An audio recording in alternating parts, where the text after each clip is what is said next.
When you make up a story, you have to stick to what's possible. But real life doesn't have any such restrictions. During the War of 1812, towns on the New England coast were attacked by British warships. In Scituate, on the south shore below Boston, the teenage daughters of the lighthouse keeper, a man named Bates, were home alone when they saw British ships sail into the harbor. Instead of hiding, they grabbed their fife and drum and engaged in some musical trickery, using the air from Who Knows Where, that old melody for Yankee Doodle, which the British very much associated with armed Americans. Come all you fine New England folks who by the sea do dwell, and give a cheer for two brave girls who serve their country well. Their father kept the harbor light to warn the ships at sea, and guide them safe past Cedar Point to Scituate town so free. Becky fifed the tune so bright, and Abby was the drummer. They played the air from Who Knows Where one day in early summer. 'Twas in the War of 1812 when we were pressed full sore. The British blocked our ports from trade and our supplies were poor. We never knew when ships might come to attack and burn our homes, and the home guard men were thin and lean, reduced to skin and bones. Becky fifed the tune so bright, and Abby was the drummer. They played the air from Who Knows Where one day in early summer. One day while Mr. Bates was gone, his daughters climbed the tower to polish up the lighthouse lamps so they could shine full power. But then they saw the Union Jack come a-flying across the main. No time to warn poor Scituate town, defense would be in vain. Becky fifed the tune so bright, and Abby was the drummer. They played the air from Who Knows Where one day in early summer. They quickly grabbed their fife and drum and ran behind the dunes. No one could see them hiding there as they struck up a tune.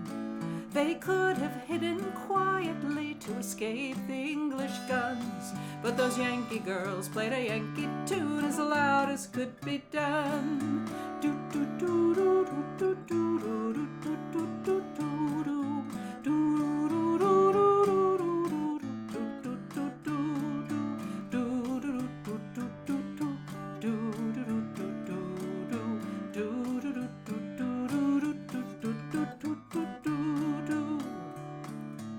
Lobsterbacks had launched their boats to send their men ashore, but on the breeze they heard a tune that they had heard before. It was that tune the Yankees played as they would march along. There must be troops behind the dunes a-singing of that song. Becky fifed the tune so bright, and Abby was the drummer. They played the air from Who Knows Where one day in early summer. So then the redcoats tucked their tails between their legs and ran. They sailed away and disappeared before a fight began. And to this day we shout hooray for those girls so brave and true. Abigail and Rebecca Bates, an American army of two. Becky fifed the tune so bright, and Abby was the drummer. They drove the redcoats out of sight one day in early summer. Becky fifed the tune so bright, and Abby was the drummer. They played the air from Who Knows Where one day in early summer.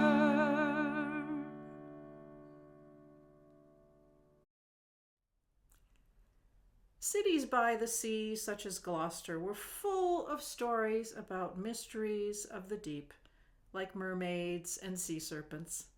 Many historical accounts tell of a giant serpent off the North Shore, the great sea serpent of Cape Ann. And in the 1800s, the newspaper reported that hundreds watched him, or her, splash about in Gloucester Harbor. One captain said he'd eat her if she was shorter than the meeting house steeple. Here is a sea shanty I wrote about the Serpent. It says the critter was as tall as the mainmast of a 74, a huge ship carrying 74 cannons. All hail his snake ship, the great sea serpent of Cape Ann. Long may his tail flip, the great sea serpent of Cape Ann. Oh, ye may scoff, and ye may grin, and think the serpent is not genuine. But many eyes on sea and shore have seen a sight they never saw before. All hail his snake ship, the great sea serpent of Cape Ann. Long may his tail flip, the great sea serpent of Cape Ann. Way back in 1638, John Josselin did contemplate a firing at this beast, but then his hand was stayed by an Indian. All hail his snake ship, the great sea serpent of Cape Ann. Long may his tail flip, the great sea serpent of Cape Ann. In August 1817, in Gloucester Bay, the mighty snake was seen. He was as long, one skipper swore, as the mainmast of a 74. All hail his snake ship, the great sea serpent of Cape Ann. Long may his tail flip, the great sea serpent of Cape Ann. The chase was on, rewards to win, but no net ever held the likes of him. For custom fees he was not seized, but entered port any time he pleased. All hail his snake ship, the great sea serpent of Cape Ann. Long may his tail flip, the great sea serpent of Cape Ann. 'Tis many years since he was seen, methinks that he prefers his water clean. As motors roar and traffic grows, to all our folly he's turned up his nose. All hail his snake ship, the great sea serpent of Cape Ann. Long may his tail flip, the great sea serpent of Cape Ann. All hail his snake ship, the great sea serpent of Cape Ann. Long may his tail flip, the great sea serpent of Cape Ann. In the 1750s, the British fought alongside colonists against the French and their Indian allies. George Washington was a colonel in the British Army. One of his fellow officers was not impressed by the Yankees he was serving alongside, and he wrote a song mocking them. He set his words to a tune so old it was known as The Air from Who Knows Where. Here is a bit of it with the older melody used by the British officer. Yankee Doodle went to town a-riding on a pony. He stuck a feather in his cap and called it macaroni. A macaroni was an excessively fashionable young man. It arose in Europe to describe someone encrusted with lace, wearing powder and rouge and a huge wig that looked as if he had dumped pasta on his head. The joke is that this doodle, this silly person, thinks he's as fashionable as a macaroni because he stuck a turkey feather in his cap. His steed is also less than impressive. A grown man looks pretty silly on a pony. Here's a bit more of what the officer wrote. Brother Ephraim sold his cow and bought him a commission, and then he went to Canada to fight for the nation. But when Ephraim he came home, he proved an arrant coward. He wouldn't fight the Frenchmen there for fear of being devoured.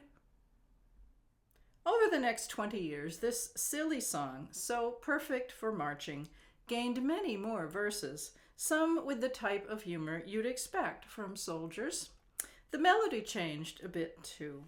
First we'll take a pinch of snuff and then a drink of water, and then we'll say, how do you do? And that's a Yankee supper. Sheep's head and vinegar, buttermilk and tansy. Boston is a Yankee town, sing Yankee Doodle Dandy. Seth's mother went to Lynn to buy a pair of breeches. The first time Vathan put them on, he tore out all the stitches. Dolly Bushel let a fart, Jenny James she found it.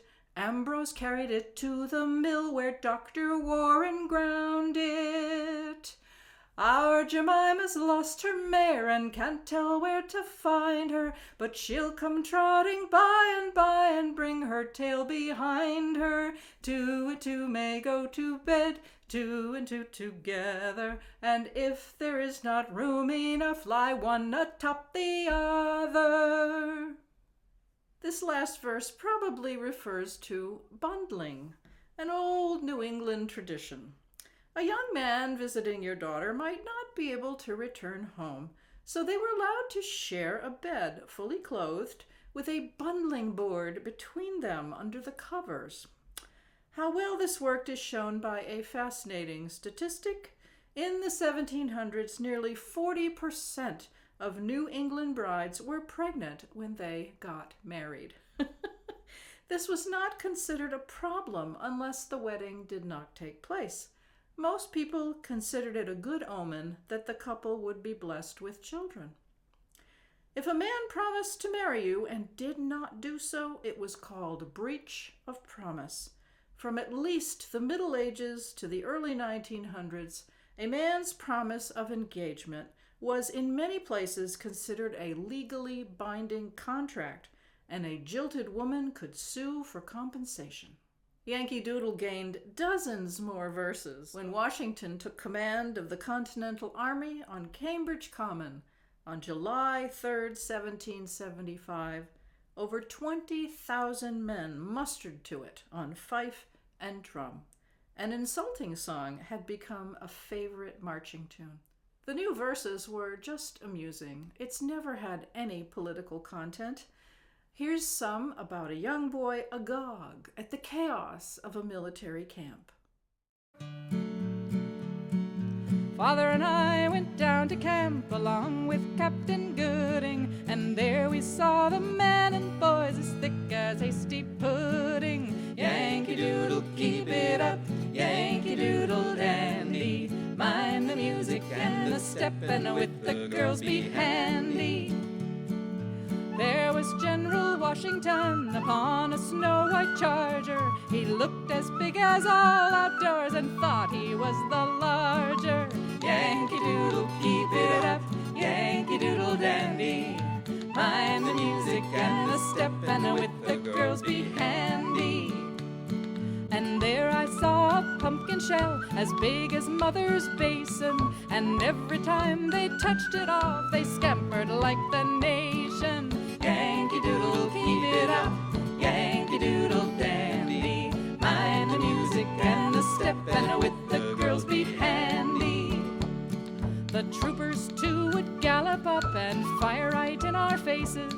It scared me almost half to death to see them run such races. Yankee Doodle, keep it up, Yankee Doodle dandy. Mind the music and the step, and with the girls be handy. But I can't tell the half I seen, they kept up such a smother. I took my hat off, made a bow, and scampered home to Mother.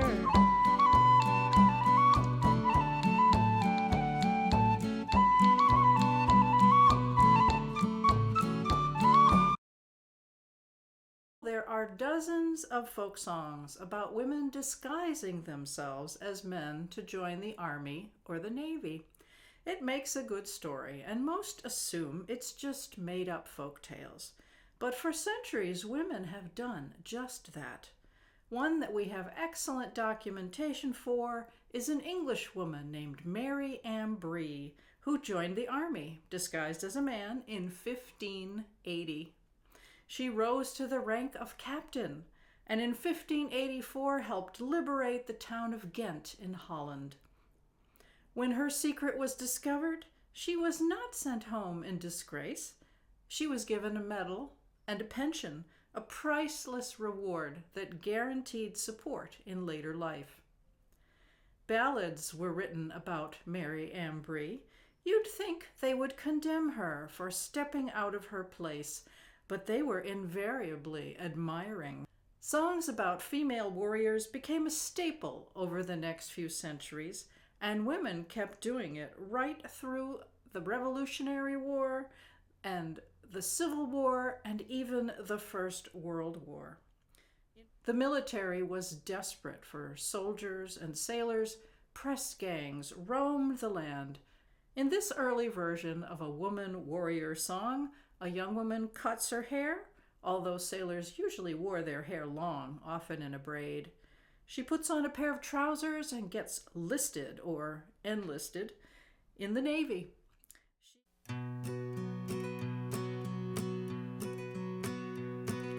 When I was a young girl at the age of 16, from my home I ran away to go and serve the Queen. I enlisted in the Navy, a sailor lad to stand, to hear the cannons rattle and the music play so grand, the music play so grand, the music play so grand, to hear the cannons rattle and the music play so grand. I dressed myself in trousers and cut my hair off short. Then I went down to the harbor to see the ships in port. The officer who listed me said, "We need every hand. I think you'll make a sailor, so step this way, young man. So step this way, young man.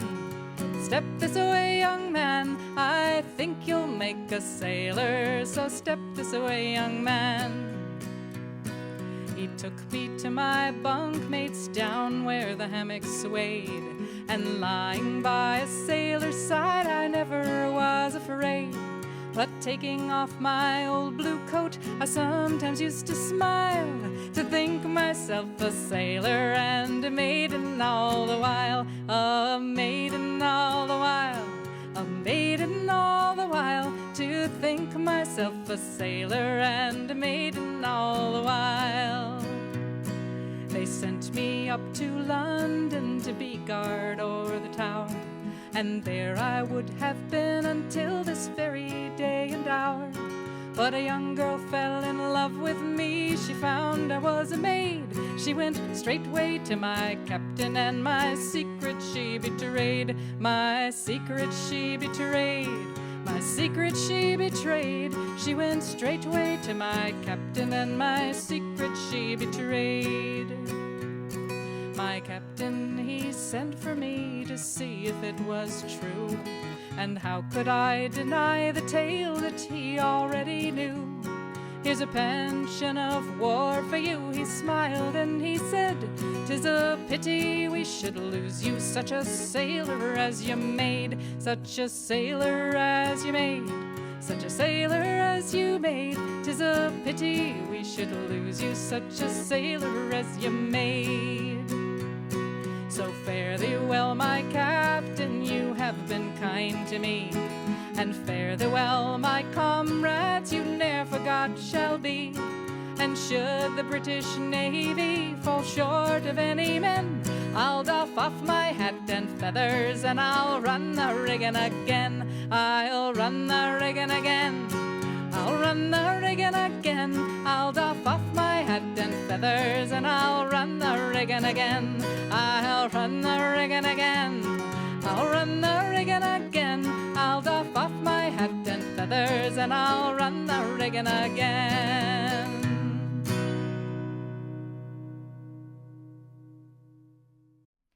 One celebrated warrior in the American Revolution was Deborah Sampson, born in 1760 to a poor family. At age 8, her father abandoned her and her many sisters and brothers, and she was indentured to a farmer in Middleborough, Massachusetts. An indentured servant worked for no pay, like an enslaved person, but the contract had a set amount of time, and after that you were free.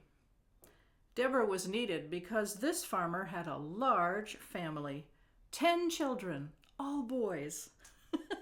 She worked hard keeping them fed and clothed, and she managed to teach herself to read and write by helping them with their schoolwork.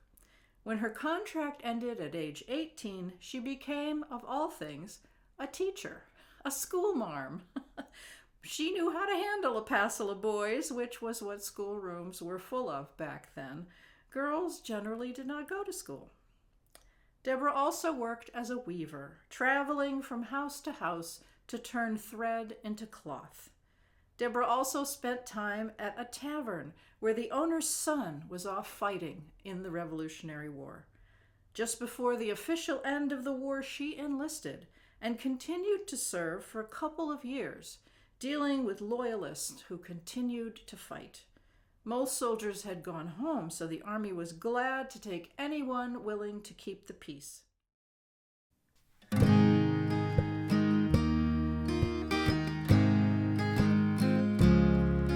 Oh, Deborah Gannett is my name, but my maiden name was Sampson. 'Tis among the poor that I was born, of luxuries we had none.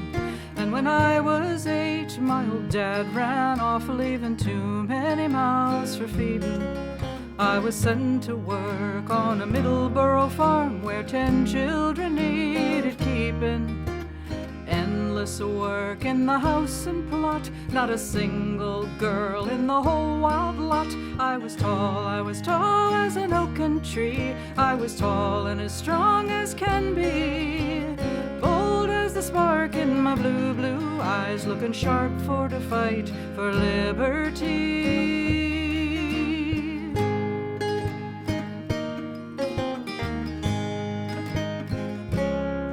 Well, I grew up fast and I grew up strong, made those boys walk a narrow line. When they came from school, sure I was no fool, all their lessons soon were mine. And at age 18, when I left the farm, I was working at the school.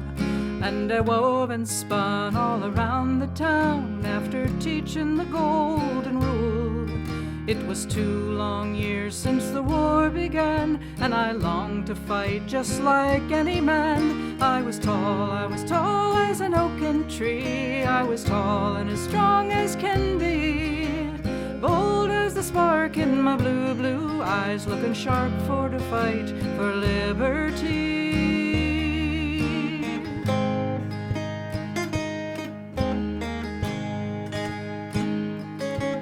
How we all did cheer when we heard the news that at Yorktown we had won. But the blasted Tories, they would not quit, and the fighting lingered on. Oh, they cried for men faithful to the end, and I felt my heart a-stirring. Why should I stay home when my country needed its newborn rights securing? I put off my skirts, made myself a pack, signed a made-up name, and I ne'er looked back. I was tall as an oaken tree. I was tall and as strong as can be. Bold as the spark in my blue, blue eyes, looking sharp for to fight for liberty.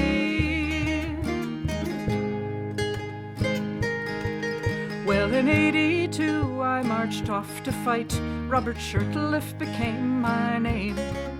I was known as a brave and a faithful lad as we tried the foe to tame. Then near Tarrytown I was wounded sore, my head cut by a saber, and a musket ball lodging in my thigh, awaiting bloody labor. When the cut was stitched, I away did come, did the rest myself with a knife and rum. I was tall as an oaken tree. I was tall and as strong as can be. Bold as the spark in my blue, blue eyes, looking sharp for the fight for liberty.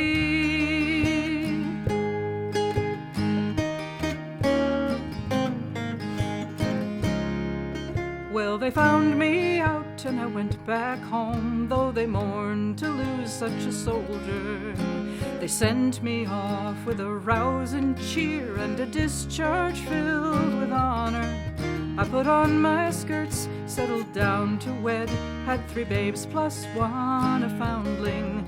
We were very poor but old Paul Revere gave the governor a hounding. He said as a vet I should have my due. Hancock signed my pension in '92. I was tall as an oaken tree. I was tall and as strong as can be. Bold as the spark in my blue, blue eyes, looking sharp for to fight for liberty.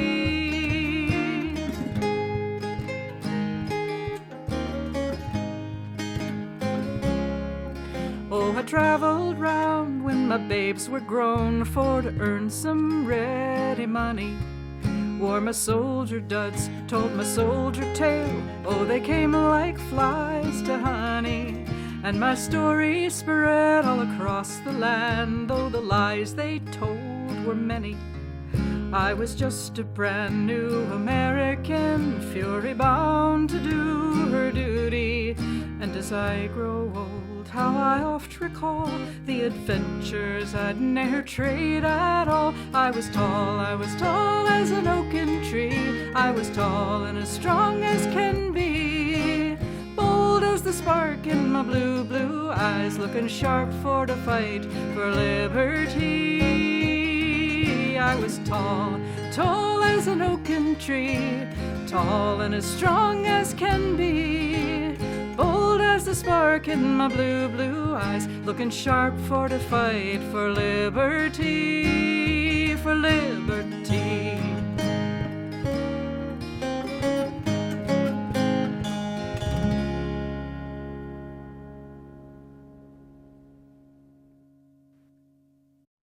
You can trace the development of the idea of femininity through these songs.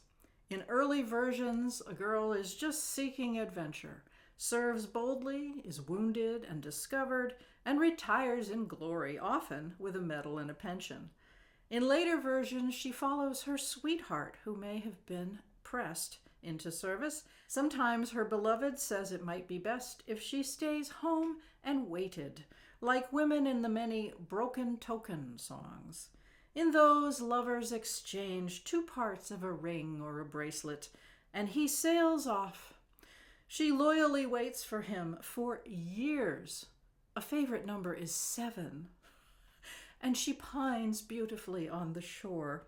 One day a man appears and asks her why she's so sad and suggests that she dry her tears and go have a drink with him or maybe come dancing. She declares she will never marry, for her heart lies at the bottom of the sea with her beloved. Having tested her loyalty, he produces his half of the token. She usually faints dead away. He kisses her awake, and they set off to be married and live happily ever after. Very romantic, but I find that story quite unbelievable. As a romantic little Girl Scout in the 1960s, I sang about a woman warrior in the Civil War. Over 80 women in disguise were killed or wounded in that conflict, and we have documentation for 135. An estimated 400 women served in disguise on both sides. By the time of this song, we are in the Victorian era, and a woman taking initiative was frowned upon. Instead of setting out on her own, this woman asks permission. There was a concerted effort in the 1800s to change these songs, so dismayingly popular with servants and young girls. People in the upper classes deliberately introduce songs in which the woman behaves in an appropriate manner, not gallivanting off to seek adventure. In one, Nancy asks her love if she can follow him disguised as a, quote, jolly little sea boy. And he says, no, your delicate hands cannot handle the rough ropes, and tar will stain your lovely skin. Just stay home, dear, where you belong. And she agrees.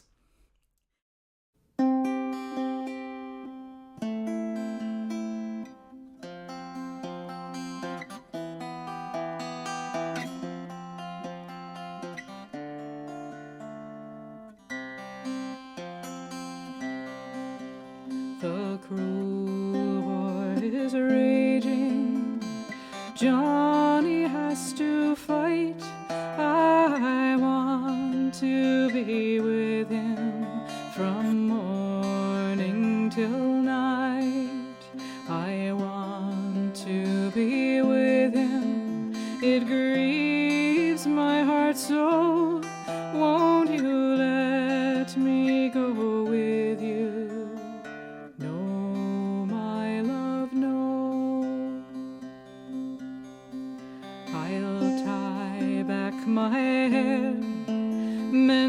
clothing I'll put on. I'll pass as your comrade as we march along. I'll pass as your comrade, no one will ever know. Won't you let me go with you? No, my love, no. Tomorrow is Sunday, Monday is the day when your captain will call you and you'll march away. Your captain will call you, it grieves my heart so. Won't you let me go with you? No, my love, no. Oh, Johnny, I fear you are unkind. I love you far better than all of mankind. I love you far better than words can e'er express. Won't you let me go with you? Yes, my love, yes.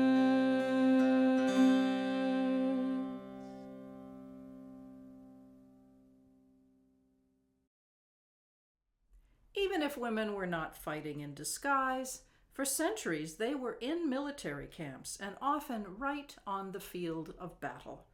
Camps in the 1700s included a great many women and children. The army could not function without these camp followers, women who lived and worked alongside the soldiers, and many of them were married and many of them had families. There was no support system like today, and women did the cooking and the laundry, and they nursed the sick or wounded. Most were the wives or daughters of the soldiers, although some were good-time girls following the money. When British troops left for America, they held a lottery to choose who could bring their wife or sweetheart. Joseph Plum Martin of Connecticut joined the Continental Army as a teenager and later wrote a memoir of his time as a private. It's a tale of starvation, scrounging food and firewood, lacking warm clothing or supplies.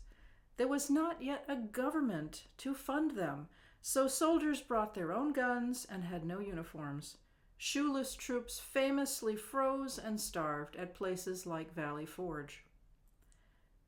Joseph Martin fought in the Battle of Monmouth, New Jersey on June 28, 1778, the largest one-day battle of the war. 13,000 Americans faced 10,000 British men. It was over 100 degrees. Martin saw women bringing water to the troops who would call, "Pitcher, I need a pitcher, Molly, bring a pitcher." Martin wrote about watching a woman helping her husband fire his cannon. He said, "A woman whose husband belonged to the artillery attended with her husband at the piece, while reaching for a cartridge with one of her feet as far before the other as she could step. A cannon shot from the enemy passed between her legs without doing any other damage than carrying away all the lower part of her petticoat. Looking at it with apparent unconcern, she observed that it was lucky it did not pass a little higher." George Washington made this woman, Mary Hayes, a non-commissioned officer, and she was called Sergeant Molly. Molly is a nickname for Mary. Other women became the Molly Pitchers of legend, stepping in for their husbands and fighting in their place. Here's a wonderful song from a London play in 1783, in which a Scottish soldier asks his sweetheart if she will marry him and become a camp follower. Not only must she promise to carry his wallet, which holds his money, tobacco, and other vital supplies, but he asks whether she is willing to starve and freeze with him on campaigns, and even to go into battle. The characters in this play were Scottish, and they talk about her mammy and daddy, which is still the way the Scots refer to their parents.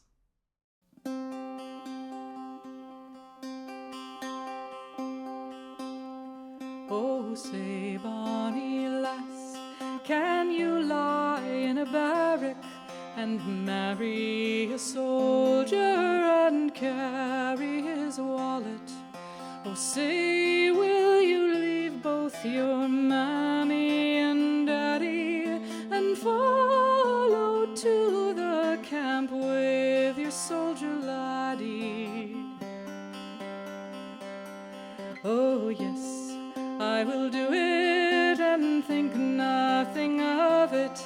I'll marry my soldier and carry his wallet. Oh yes, I will leave both my mammy and daddy and follow to the camp with my soldier laddie.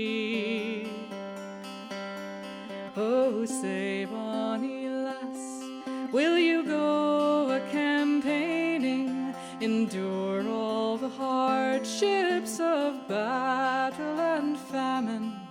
When wounded and bleeding, then wilt thou draw near me and kindly support me and tenderly cheer me? Oh, say, bonny lass, will you go into battle where drums are beating and cannons loud rattle? Oh yes, my dear lad, I will share all thy harms, and should thou be killed, I will die in thy arms.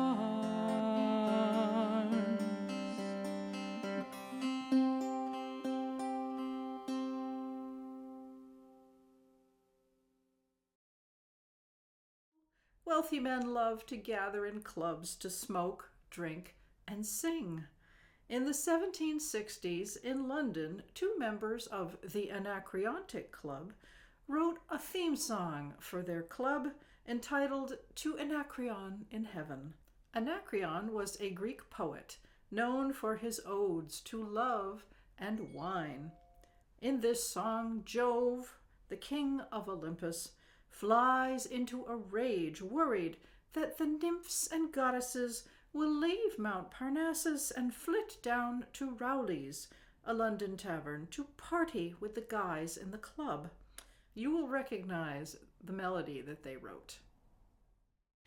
To Anacreon in heaven, where he sat in full glee, and a few sons of harmony sent a petition that he their inspirer and patron would be. When this answer arrived from the jolly old Grecian, voices, fiddle, and flute should no longer be mute. I'll lend ye my name and inspire ye to boot. And besides I'll instruct you like me to entwine the myrtle of Venus with Bacchus's vine. The news through Olympus immediately flew, when old Thunder pretended to give himself airs. If these mortals are suffered their scheme to pursue, the devil, a goddess, will stay above stairs. Hark, already they cry in transports of joy, a fig for Parnassus to Rowley's will fly, and there with good fellows will learn to entwine the myrtle of Venus with Bacchus's vine. The yellow-haired god and his 9 lusty maids from Hell Rubicán's banks will incontinent flee. Idalia will boast but of tenantless shades, and the bifurcated hill a mere desert will be. My thunder no fear on't shall soon do its errand, and damn me, I'll swinge the ringleaders, I warrant. I'll trim the young dogs for the staring to twine the myrtle of Venus with Bacchus's vine. Then Apollo rose up and said, Prithee, ne'er quarrel, good king of the gods, with my votaries below. Your thunder is useless. Then showing his laurel cried, Sic evitabile fulmen, you know. Then over each head my laurels I'll spread, so my sons from your crackers no mischief shall dread, whilst snug in their club-room they jovially entwine the myrtle of Venus with Bacchus's vine. Next Momus got up with his risible fizz, and swore with Apollo he'd cheerfully join. The full tide of harmony still shall be his, but the song and the catch and the laugh shall be mine.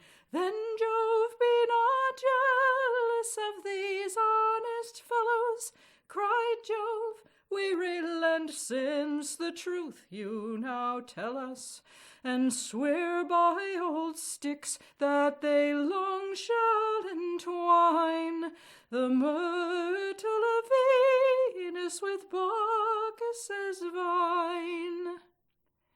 Ye sons of Anacreon, join hand in hand, preserve unanimity, friendship, and love. 'Tis yours to support what's so happily planned. You've the sanction of gods and the fiat of Jove. While thus we agree, our toast let it be. May our club flourish happy, united and free. And long may the sons of Anacreon entwine the myrtle of Venus with Bacchus's vine. The tune became popular in London, then it made its way across the Atlantic to the colonies, and over the decades it gained many sets of lyrics.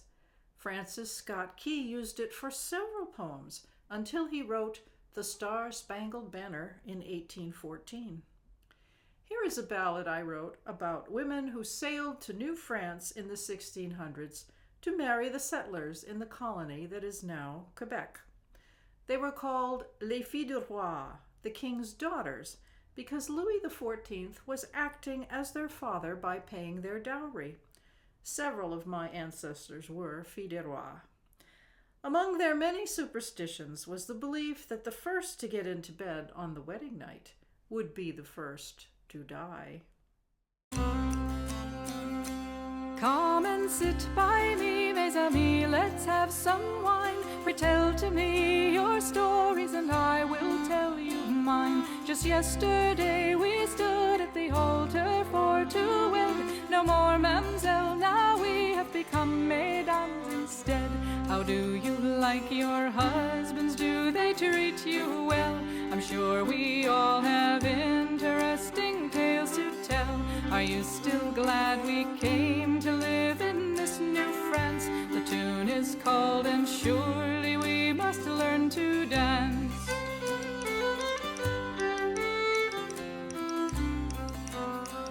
When we were still a-sailing across the ocean blue, a-sailing to Quebec where the women are are so few. We three agreed that whatever happened on the shore, we'd be as merry friends as we had been before.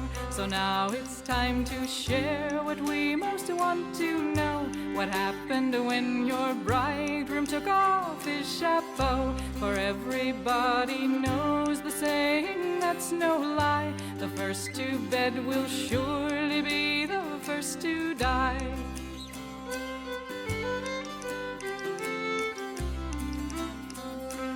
Jen, we want to know, what did you decide to do? There's not much to tell, you can see I'm black and blue. I tried to push him in, but the same idea had he. We pushed all night, it seems that he's just as strong as me. So when we saw the sun come up, we stopped to rest. I made us both some crepes, he said they were the best. Yes, I'm still glad we came to live in this New France. The tune is called And Surely We Must Learn to Dance.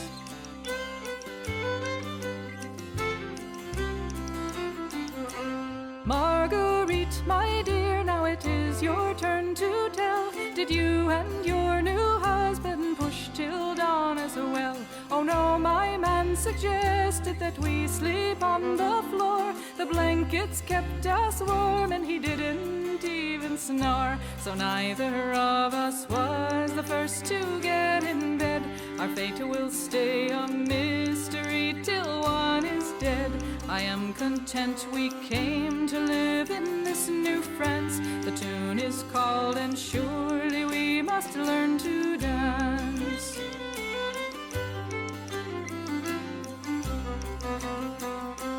Now, Marie, let's hear about you and Jean-Baptiste. Did you sleep on the floor till the sun rose in the east? No, we decided that since we'd live on earth as one, we'd rise as one to heaven when our life here is done. He held my hand and gently gave to me a kiss, and then we jumped together into wedded bliss. I'm very glad we came to live in this New France. The tune is called And Surely We Shall Learn to Dance.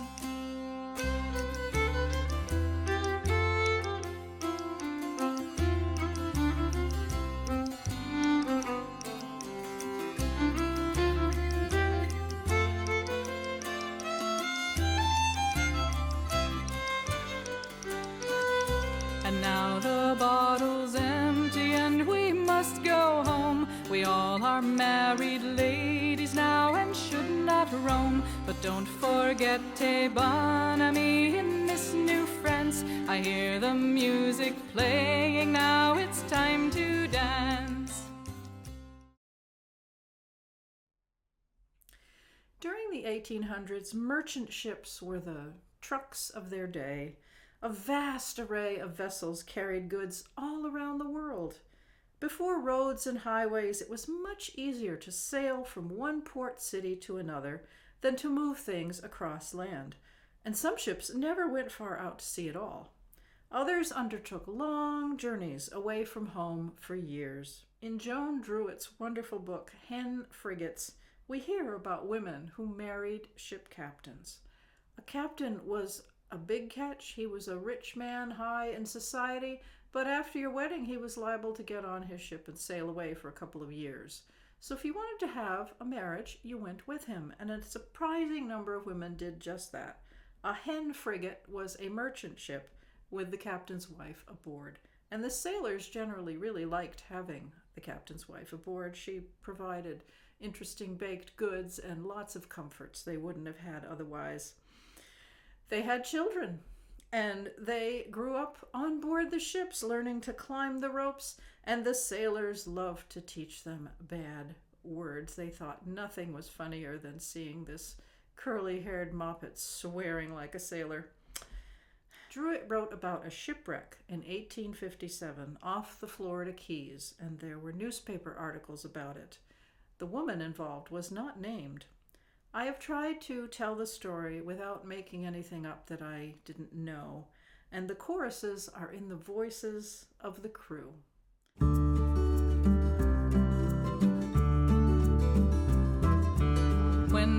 mother said her vows, she became a captain's lady, and she swore she'd not be left behind ashore.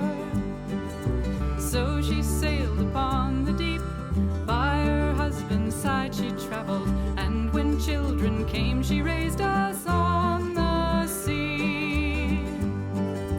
Life at sea was fine with me, sailors' yarns, my nursery rhymes, and a little fluffy dog made a fine companion. On the deck he loved to run, barking at the gulls a-soaring, and the sailors laughed to see him jump and play. Run, you useless ball of fluff, damn your eyes, you've got it tough. Eat and play, sit on your duff, a fine life. We were bound for Boston town, the year was 1857. As we sailed from New Orleans, the sun shone strong. Soon the men began to sing, clear the decks and a whiskey Johnny, and the good ship Caspian was bound away.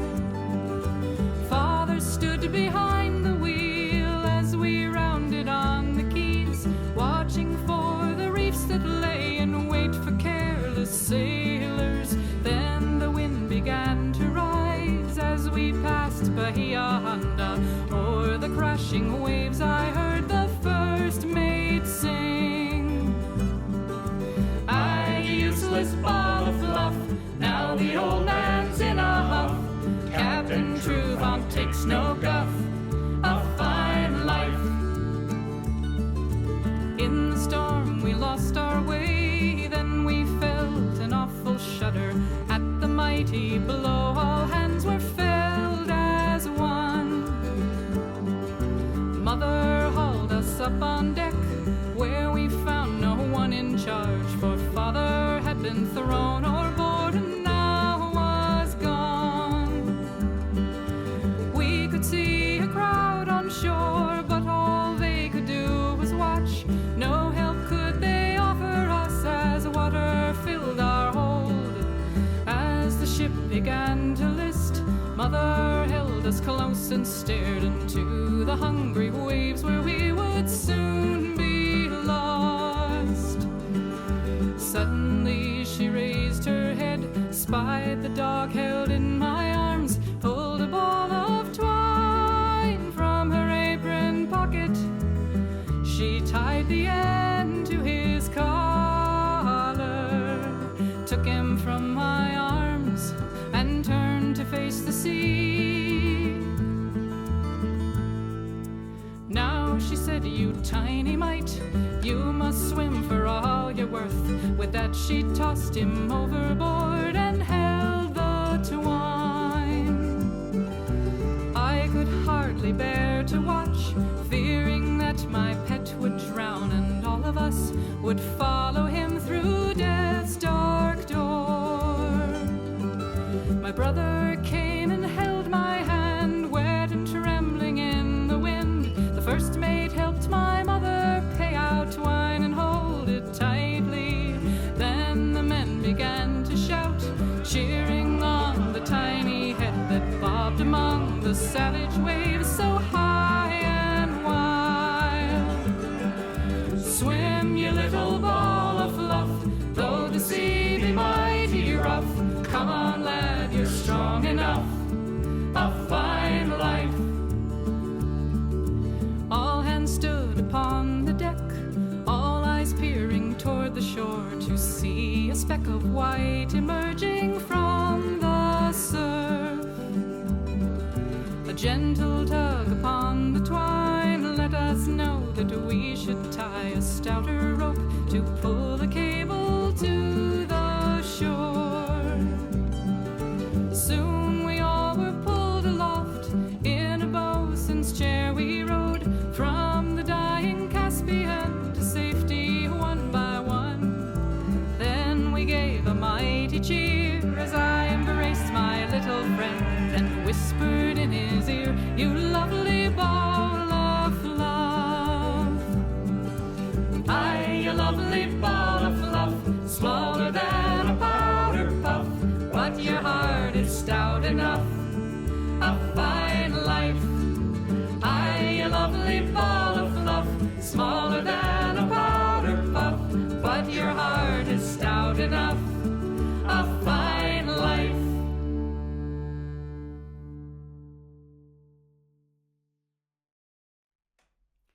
Here is a song about a lake in central Massachusetts with a most improbable name.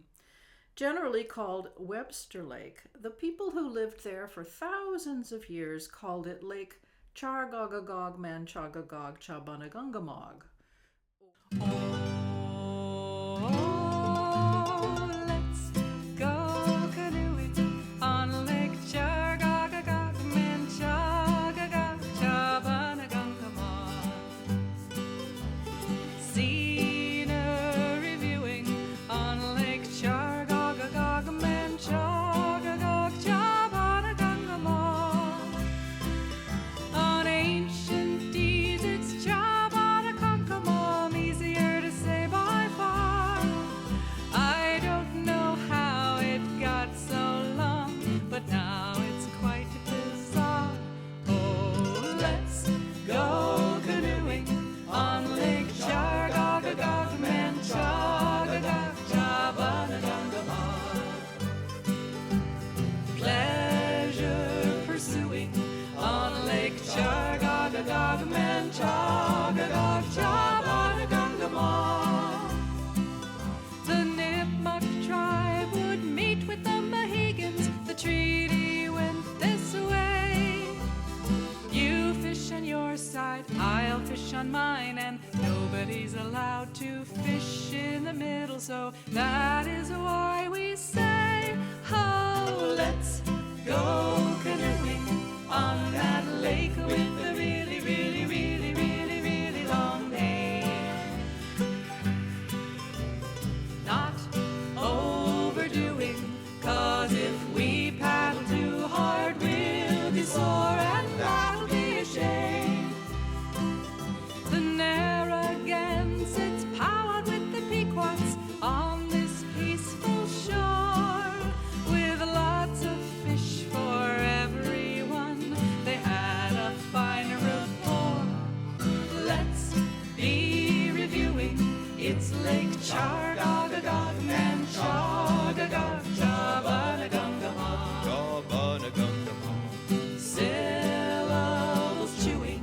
It's Lake Chargogagog Manchagagog Chabanagungumog. How I long to see you in the moonlight as the stars shine clear.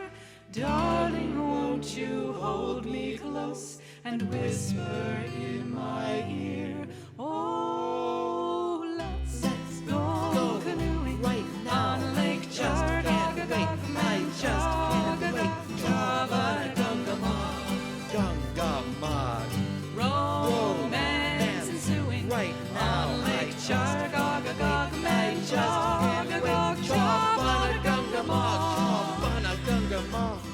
Wooing as our scruples we're subduing, cooing as our bonds we're undoing. Let's